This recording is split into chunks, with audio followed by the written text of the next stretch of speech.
Welcome to NewThing Online. We are excited about today's broadcast that features Dr. Warren Bird, truly one of the leading researchers in the church world today.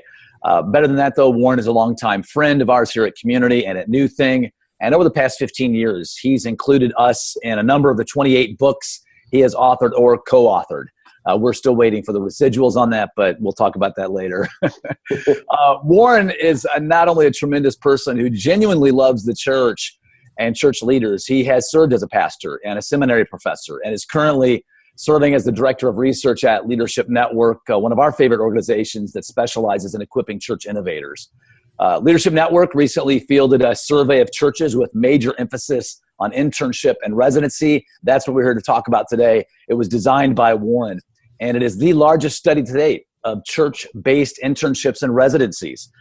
The findings have yet to be released, so we are privileged to get a sneak peek at what Leadership Network and Warren discovered in this groundbreaking research. I also want to welcome Patrick O'Connell. Patrick's been a church planter, a pastor, and now is the director of NewThing. NewThing's vision is to be a catalyst for movements of reproducing churches. Patrick's going to lead the discussion with Warren, but I have a feeling I'm not going to help myself. I'm going to have to chime in and ask a couple of questions along the way. So, Patrick, I'll let you take it from here. Yeah, Warren, thanks again for being with us. I'm excited to have this conversation. So you've done this research. You've reached out to all of these churches about internship and residency. Tell us, what are a couple, 2, 3 things that you find from this research that were enlightening or inspiring or insightful for you? Hey, thank you, Patrick and John. And actually, we are recording it pre-release, but by the time, we're going to release it tomorrow, so by the time people see this, it is public. It is, just go to LeadNet, as in leadershipnetwork.org/intern, and you get to download this free report, illustrated, richly illustrated. And you didn't say that NewThing Network and Community Christian previewed it. You are the opening illustration in the report. So it's... Well, we wanted to be a little humble, you know. but you guys are pioneers, and in many ways you don't fit the norm. For example, to me, the biggest finding is this thing is mushrooming. Half of the internships residencies that we found were started 2010 or more recently. You guys started in 2004. So you are, again, one of the pioneers. Now, yes, there have been many churches that have had interns residencies for a number of years, but it's kind of like the multi-site movement. There were always a few, but then it mushroomed at a certain time, and that's what's happening now. In fact, we ask churches, large churches, this was another survey, which is what triggered me to do this whole thing with interns and residencies. By the way, do you have a internship or residency program where you focus on developing future leaders? And to our absolute surprise, 74% of large churches said yes. And I thought, whoa, this is a trend. This is something I need to dig down on. And that's what triggered the survey. So the first big finding is it's a recent thing. It's a mushrooming thing. Don't jump on it because of the bandwagon, but this seems like this is the time is apt where churches are learning about this and experimenting with it. And so if you're not doing it, explore. If you are doing it, there's a lot of peers you can learn from. Wow. That was one finding. Okay. You want another? I do. Okay. I was surprised. The churches I hang around with, like NewThing, use the word residency. And you use it it's the medical model of people who are like finishing out, under the expert tutelage of a physician and doing my final month. But in reality, 63% use the word internship. Only 16% are residency. 5% call it apprenticeship. 6% call it school of, institute of, college of, even if it's, usually not an accredited college. But what was even more interesting to me is just because people use the name intern or resident, then I tried to say, okay, so all the residents are like this and all the interns are like that, and we'll come later in the conversation. But I found there's a real blurring. There are people who, like you, have a very distinct residency program. I found other churches that have something like that, but they call it something else. So there's no real unity on the name. And right now, internship may be popularized by secular cultures, great emphasis, like intern nation and all these recent emphases. Maybe everybody's just using the word intern. But I think it's going to start specializing. And again, I think you're leading the way in specializing. A third finding, and this will be the briefest, is that most churches offer multiple tracks. In other words, we have an internship, but we also have a residency or an apprenticeship program, or you can kind of come in at different levels. So, for example, your resident program, you're like really focused on, okay, this is for someone who's getting ready to plant a church, and we assume you've had or are finishing seminary, and it's a certain group with a certain target. Other churches target a different age in addition. Maybe they'll say, okay, those of you who are just graduating college, you just want to get you love the Lord, you love the church, you love ministry, but you're not quite sure what God has for you. We'd like to give you kind of a year in a fun church, be a kid in a toy shop, try one of everything, and let us help you discern what God's calling is on your life. Wow. Now, all right, so I know there's 13 findings that you've got, so I just gave you 3. Yeah, yes. You gave me the top 3. And the free report, leadnet.org/intern. Love it. So get that. So, all right, so the question that I've got for you next then is, thinking about an organization like NewThing, what does some of your research reveal that we can either take away, or some meaningful piece of it that you've discovered that you would coach us on? Hey, have you guys thought about this? Or are you doing this because I'm seeing it out there? Maybe a best practice, an insight, that would be helpful to us. All right. Well, the first is something you told me about a month ago, that you're thinking of adding an additional layer. Yeah. And one of the things Community Christian is so good at modeling is we always have a pathway for everything. There's always a next step for wherever you are. How do I do something next? What's the next step? So to have multiple entry points might be helpful for you. Now, you may say, nope, we're focused. This is what we're doing. We're zooming up the number of residencies. But you may want to think about multiple, like, John, just before we went live, you were telling me Sunday, this past weekend, you focused on apprenticeship. And you talked about all the entry points there. Well, I think you've got a pretty formal structure. Does that lead into an apprenticeship internship or any kind of short experience like that? Second, your funding, it was fascinating what we found. If you can imagine like a camel with 2 humps, that was what the graph, one of the illustrations are of how people fund it. A bunch of churches fund it like entirely. A bunch of churches fund it like not at all. And pretty much in the middle, there's nothing.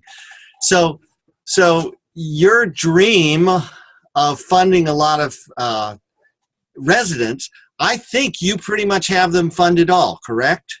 Yeah, excuse me one second. We have residents who can receive a matching program. And so that's relatively new, though. I could explain that more at another time. But yes, some of our residents are qualified to receive a matching, but all of them are expected to raise their own support.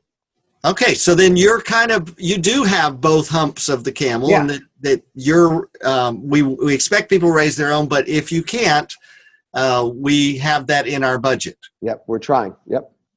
And another thing you're doing is that you're staffing specifically for the residency. We found confusion where it was like, okay, you do this, and you do this, and you do this, and there's no real clear point person that wakes up in the morning and owns it. And I think I'm looking at that person, Patrick, and I'm looking at his boss, John, and that is a real plus that you have, which explains how you've gone. What was it? 2 years ago you had like 35, and today you have, let me pull up the number from the report.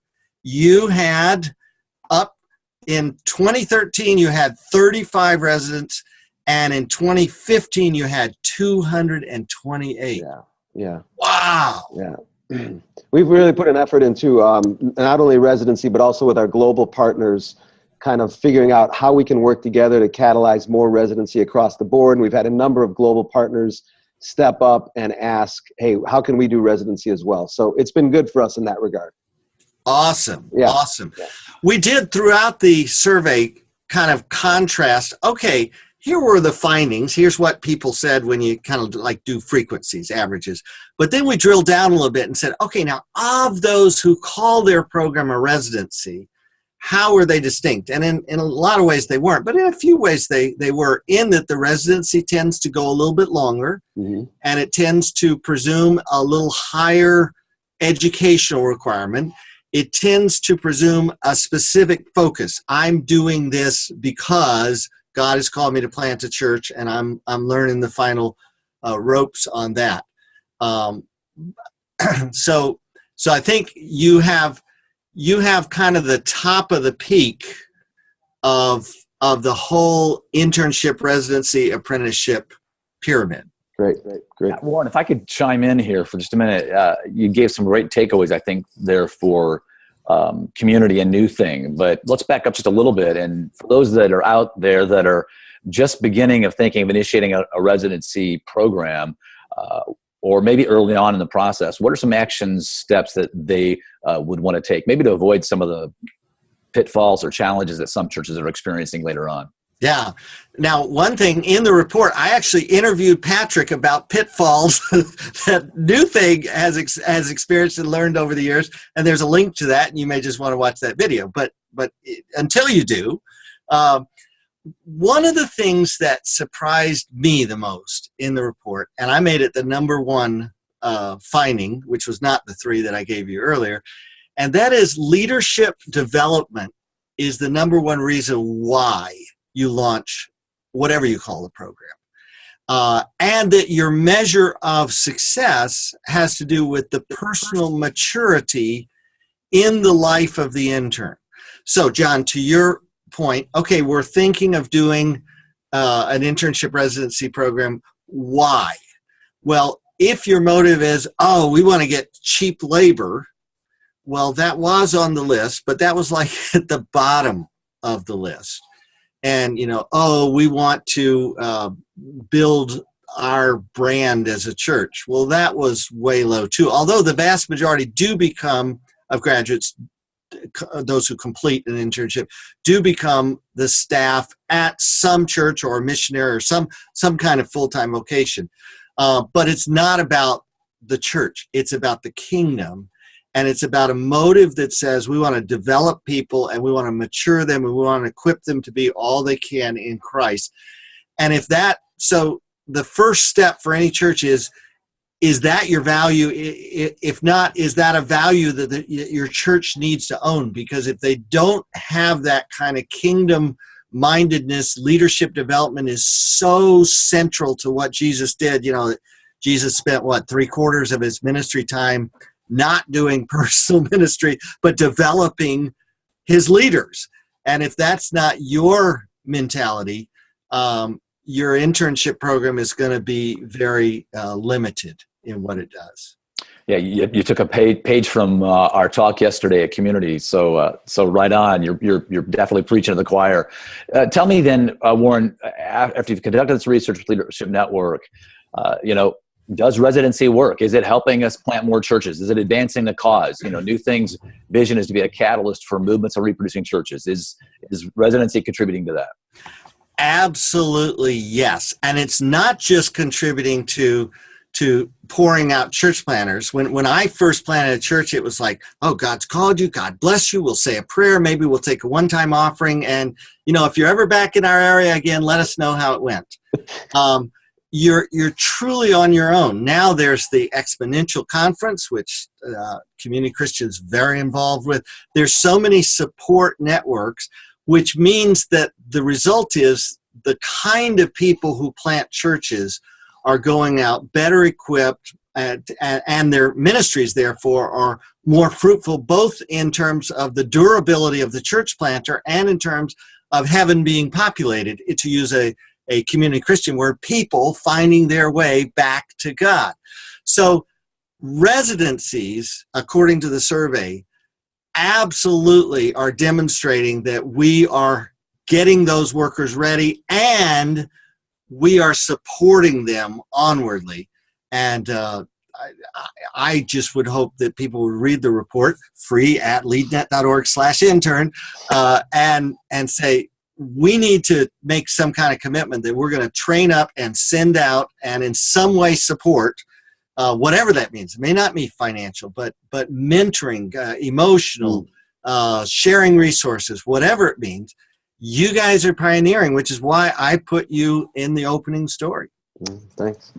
I got to jump in with another question here, Warren. Based on the research, right, you've got an interesting platform and a point of view about this that maybe nobody else has. So the question I think that I want to ask of you specifically is, what do you personally see as the future of residency? Where do you see this in maybe a year, maybe even 5 years, and maybe even beyond that? Where do you kind of see the trend at the moment?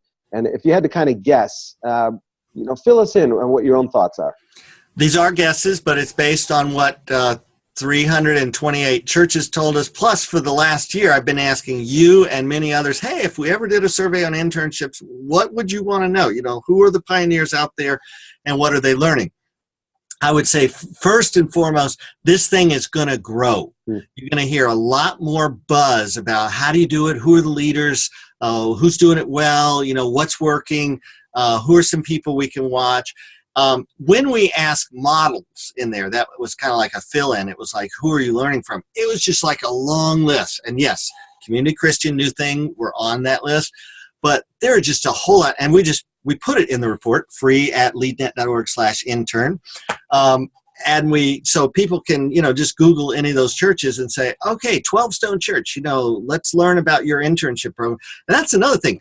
I spent like the last 2 years, how do you find the person to send a survey to? Because there's very rarely an intern director, or everybody's got their own name, the NewThing director. Well, you have to figure out what is NewThing. Oh, that's what I'm looking for. That's what they call it.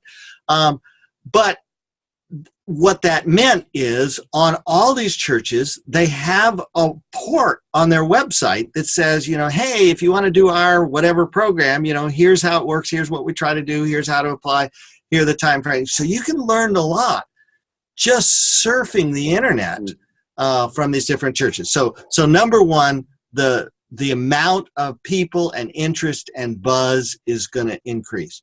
Number two, and I think number two is influenced by what's happening with the exponential.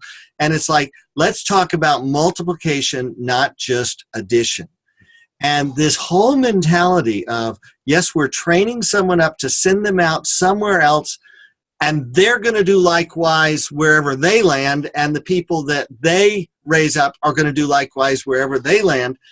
It really is moving from an addition to a multiplication model, and I think everybody mentally got that, but we didn't understand, is this really doable in North America? And I know you guys work around the world, and that's been part of the motivation to say, oh, they can do that over there, they get that over there. And China, they're doing pretty well with that in their multiplication ideas. So I really think there'll be a greater ownership of multiplication.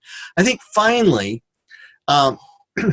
when we ask, well, where do you get your best interns from? The foremost answer, and that's another of the 13 findings in the report, was within our congregation.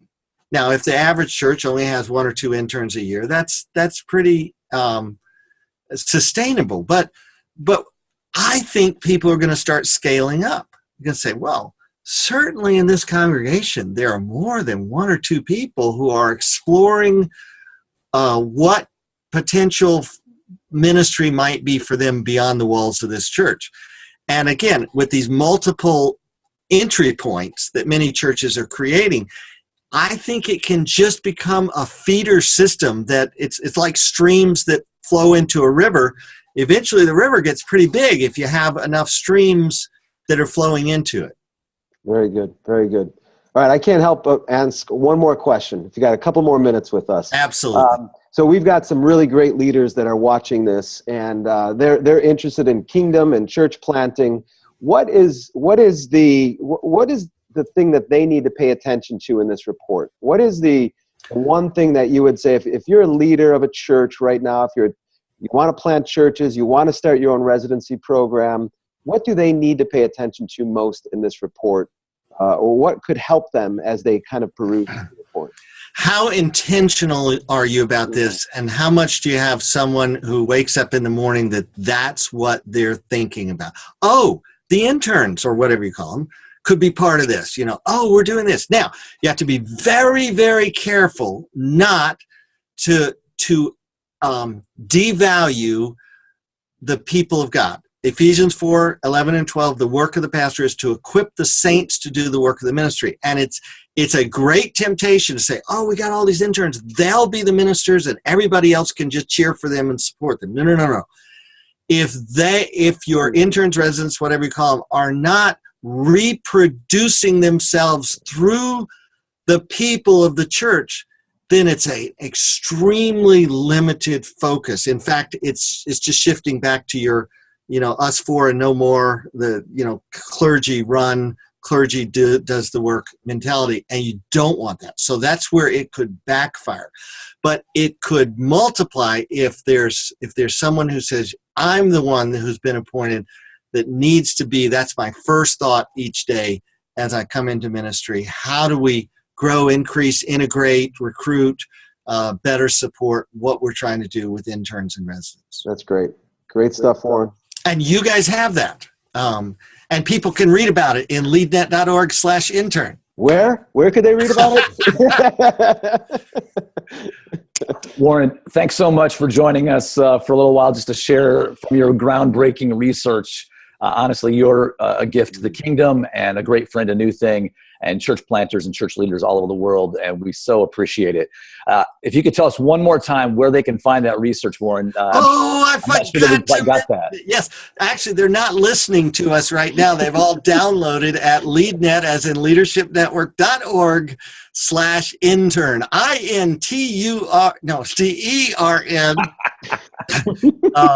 Enjoy the report. Yeah, and thanks for joining us on this broadcast for NewThing Online. Be sure and check every month at newthing.org, where you can find a new broadcast of NewThing Online. We bring the brightest and the best church innovators and thought leaders to you every month. Thanks for joining us, and we'll hope to see you next month.